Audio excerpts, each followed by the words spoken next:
I interviewed you 3 times during the Iraq War, all right? And each time you were kind of optimistic about that situation. The war had cost America about 4,442 dead and almost $1 trillion in No, it counting. has, not had. We're in the process of it. Yeah. That's where it stands now. Almost $1 trillion in expense and over 4,000 dead. Now, it is a democracy.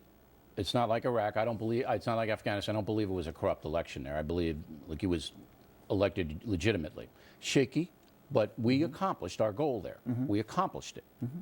But I submit to you, and you know I was a supporter of the Iraq War, okay? And I don't blame you for weapons of mass destruction. I think that the data we had, anybody could have made that mistake. New York Times had it on the front page. They had weapons of mass destruction. But the way the war was waged, come on. That was a big screw up. We didn't have enough troops there. We underestimated the problems there, didn't we? I think you're wrong, and I'll tell you why. All right. It was an evolving situation.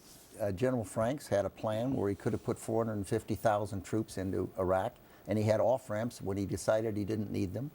He made recommendations to me. I agreed with them. The other people in the National Security Council agreed with him. The people, his battlefield commanders agreed with him. What happened then? I mean, he was very successful with the major combat operations. Yeah. Right. And then what happened? Well, Right. several things happened. One, 100,000 prisoners Saddam let loose from his prisons. He called for jihad, and it was not predicted there would be an insurgency of this nature, but they came from Iran, they came from Syria, they came from various other countries. Third, the Sunnis felt they were left out, and so they worked with the Al-Qaeda. And as over the months, you ended up with an insurgency. All of those things are true. Right. Shouldn't you have anticipated them? Okay. See, when you launch a war of that size, you got to say, what could go wrong? I did.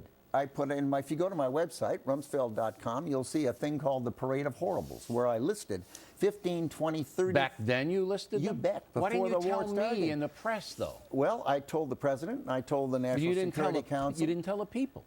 We talked about any number of things that could go wrong. Inside, but the public had no idea. I didn't have any idea. Well, we didn't know what would go wrong. But you had an idea what could go wrong? You bet. I sat down. Shouldn't the public have been in on that? I don't think so. Come on. Why? Because they're the guys that are fighting. We're the people that elect people to make decisions. The people fighting were aware of these things. They were wearing, for example, chemical suits. Well, but you're telling me that the American public not have a right to know the parade of horribles that you knew? Well, they the unintended consequences? They did know many of those things. But no, you should have told them, and so should President Bush have told them. They were told a lot of that. They weren't. I didn't know any of that, and I do this for a living. Oh, come on, sure you were. Did I know that you were going to fire all of Saddam's infrastructure?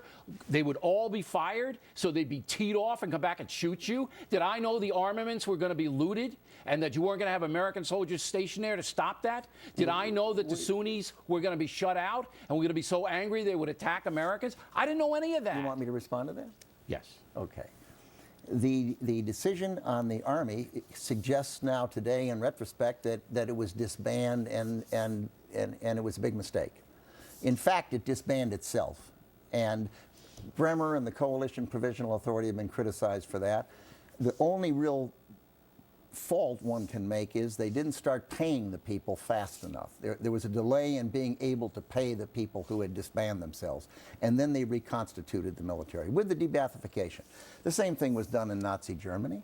They had a denazification program. Yeah, but we had defeated them to the ground, though. It was no, my lord, there was looting all over the Bremen area. We've got selective memory here. I'm running out of time. I'm going to bring you back. Well, wait a second. You made all those charges, then you don't let me answer. No, I want you to answer. Okay. But the big thing is that I don't think the American people were aware of the unintended consequences that could have happened. Make your last point. Your little tease before I came out here suggested that I was saying one thing publicly and one thing privately. Let me explain that.